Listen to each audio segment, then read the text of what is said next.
So I'm not exactly sure when I'm going to get this video edited and posted, but as I record it today, it is International Women's Day. The topic I'm going to talk about is women in EMS.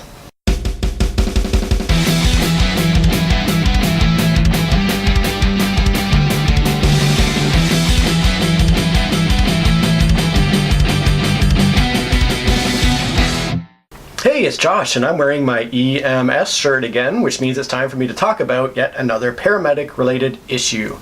This is the second in this side series of paramedic-related videos. I'll provide a link to the first one below. But today, as I'm recording this, it's International Women's Day, so I'm going to talk about the issue of women in EMS. Much like the police department and the fire department, and I guess most careers a couple of generations ago, EMS was considered to be an old boys club. There were very few women working in the field, although with my experience in Toronto, I worked with at least a few ladies who had been on the job for well over 20 years, so there were some of them around, but mainly it was considered to be a man's job. As a result, when women started to come into the profession, they did face some backlash and some poor treatment by their male counterparts. I'd really love to hear from any female paramedics who happen to watch this, but the impression that I get is that nowadays it continues to be more difficult for women in police departments and fire departments than in EMS departments. For instance, the region that I live in here is currently experiencing some controversy in the police department because of some really horrible treatment of some of its female officers, and there are one or two fire departments in the big cities around here where the same thing has occurred, whereas I haven't heard of any similar stories in the ambulance services. I wonder if this is because the field of paramedicine is such a very recent profession. Fire departments and police departments have obviously been around for many decades, whereas the field of paramedicine has really only come into being during my lifetime. It was maybe only one generation ago when the extent of ambulance care was a traditional BOB treatment, bed, oxygen, blanket. And as time has progressed throughout the past 40, 50 years, we've seen the introduction of paramedics who are increasingly bringing more and more of the emergency department to the patients that they're treating. So it is a very new field that doesn't have the history of the police and the fire departments, and perhaps not the same barrier to entry for women as in those other departments. Again though, I would love to hear first-hand experiences from female paramedics on that issue. Now, in terms of my own experiences throughout my career, I'm going to start with the one negative issue that, as you'll see, will apply equally to any gender. Paramedicine requires a great deal of very heavy lifting. We would take an empty 80-pound stretcher, we might put somebody on that stretcher who weighs a couple hundred pounds, and then maybe have to carry them up or down a couple of flights of stairs, and we would have to do this fairly regularly throughout our shift.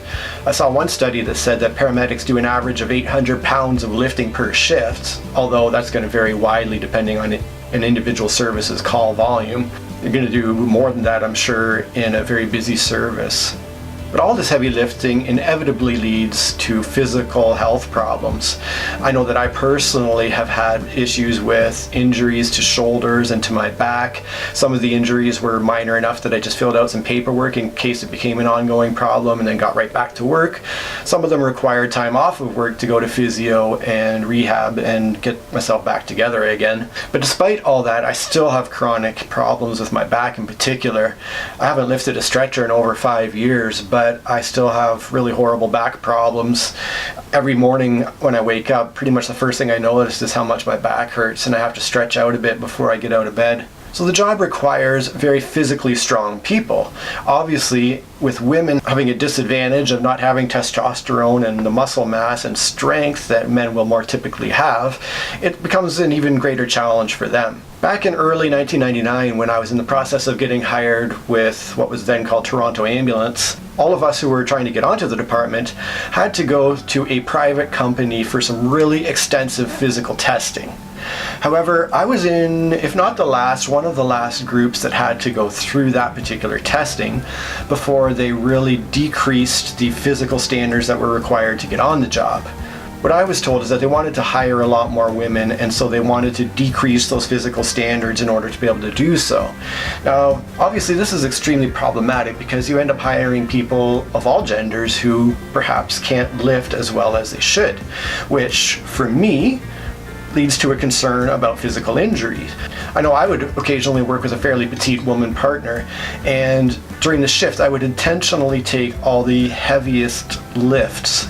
So for instance, if we were doing a fore-aft lift, I would get behind the patient and I would lift their torso while my partner would lift the patient's legs. And so I would intentionally be putting myself into those positions throughout the shift of doing the heavier lifts. Now this obviously puts more wear on my body and increases my risk of even a career-ending injury. So I think it's really pretty horrible that they decrease those physical standards. And that's my one major complaint when it comes to this topic of females in EMS.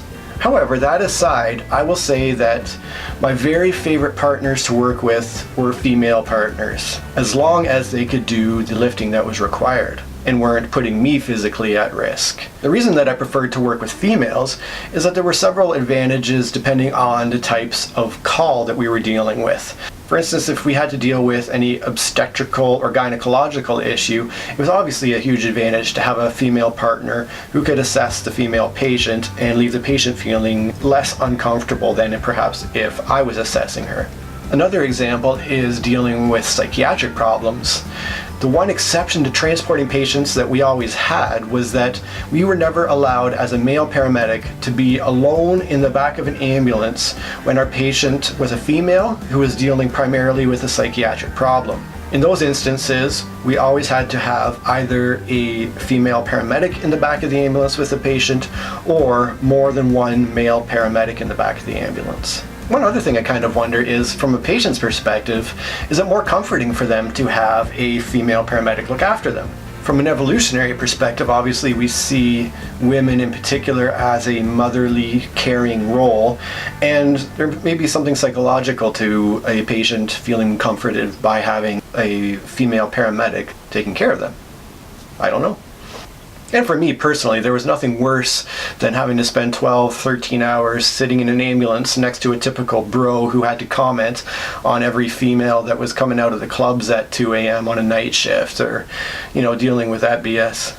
So yeah, with the one caveat of the ability to do the lifting, I was always happier when I could work with a female partner on the ambulance. Certainly in the 21 years or so since I started working as a paramedic, we've seen the number of female paramedics increase dramatically. And overall, I think that's a really positive thing for the profession. I applaud the work that you ladies are doing, and I really appreciate it. Hello, it's Josh here, just wanting to thank you for watching my video.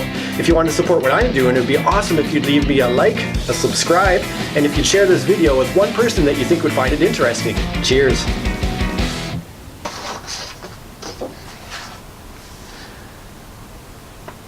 Oh, for sake. Which means it's time for me to chat once more about a paramedic related issue. That's a good start. I'd really love to hear from whereas I haven't heard a comforting aspect about having a female paramedic looking after them.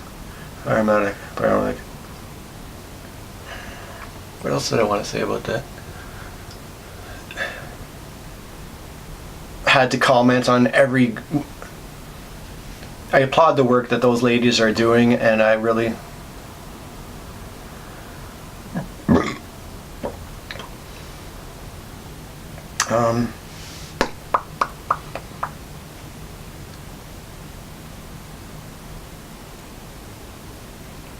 I had a thought, it was here, and now it's gone. Stupid brain.